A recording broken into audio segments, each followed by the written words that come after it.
Bonjour à tous et bienvenue dans un nouvel épisode de la sagesse des Écritures. Je suis très heureux de vous retrouver une nouvelle fois cette semaine. Après cette période estivale, on reprend les bonnes habitudes pour la rentrée et on retourne avec nos vidéos hebdomadaires.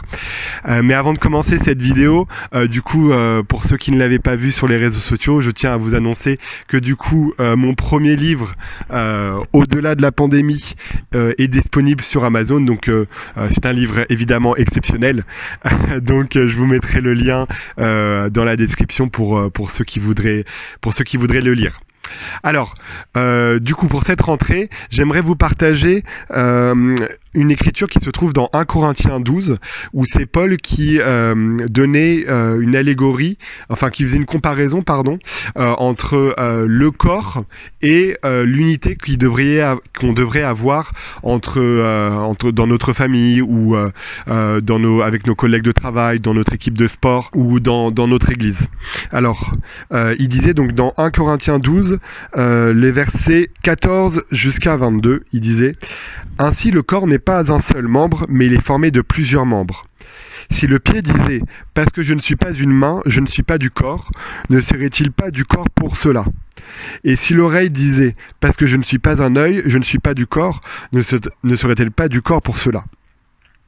Si tout le corps était œil, où serait l'ouïe ? S'il était tout ouïe, où serait l'odorat ? Maintenant, Dieu a placé chacun des membres dans le corps comme il l'a voulu. Et si tout était un seul membre, où serait le corps ? Maintenant donc, il y a plusieurs membres et un seul corps. L'œil ne peut pas dire à la main « Je n'ai pas besoin de toi », ni la tête dire aux pieds « Je n'ai pas besoin de vous ». Mais bien plutôt, les membres du corps qui paraissent être les plus faibles sont nécessaires. Alors, j'aime bien ce petit passage parce qu'il rappelle que avec les gens qui nous entourent, en fait, des fois, on peut avoir le sentiment que on ne se comprend pas et que des personnes peuvent être moins utiles que d'autres.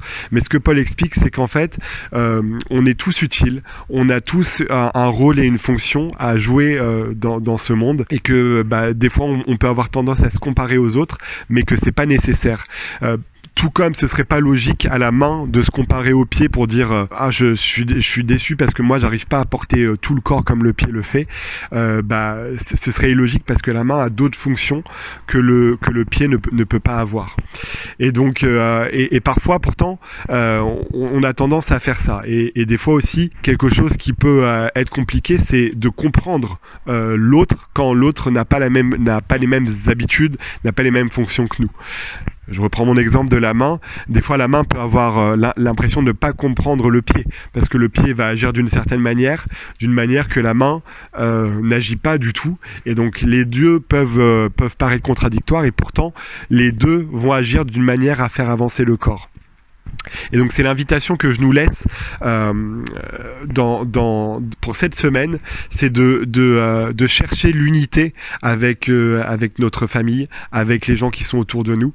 Alors cette unité, elle se trouve lorsqu'on se tourne vers Jésus-Christ et qu'on le met au centre de notre vie.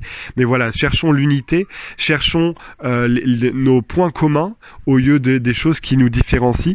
Cherchons à avancer ensemble et cherchons à apprendre comment les autres fonctionnent, parce qu'en fait, c'est grâce à ces différences et grâce à cette diversité qu'en fait on pourra contribuer à rendre ce monde meilleur, qu'on pourra avoir une famille plus forte, qu'on pourra avoir une collectivité plus forte et qu'on sera plus heureux tous ensemble et qu'on pourra produire de plus grandes choses.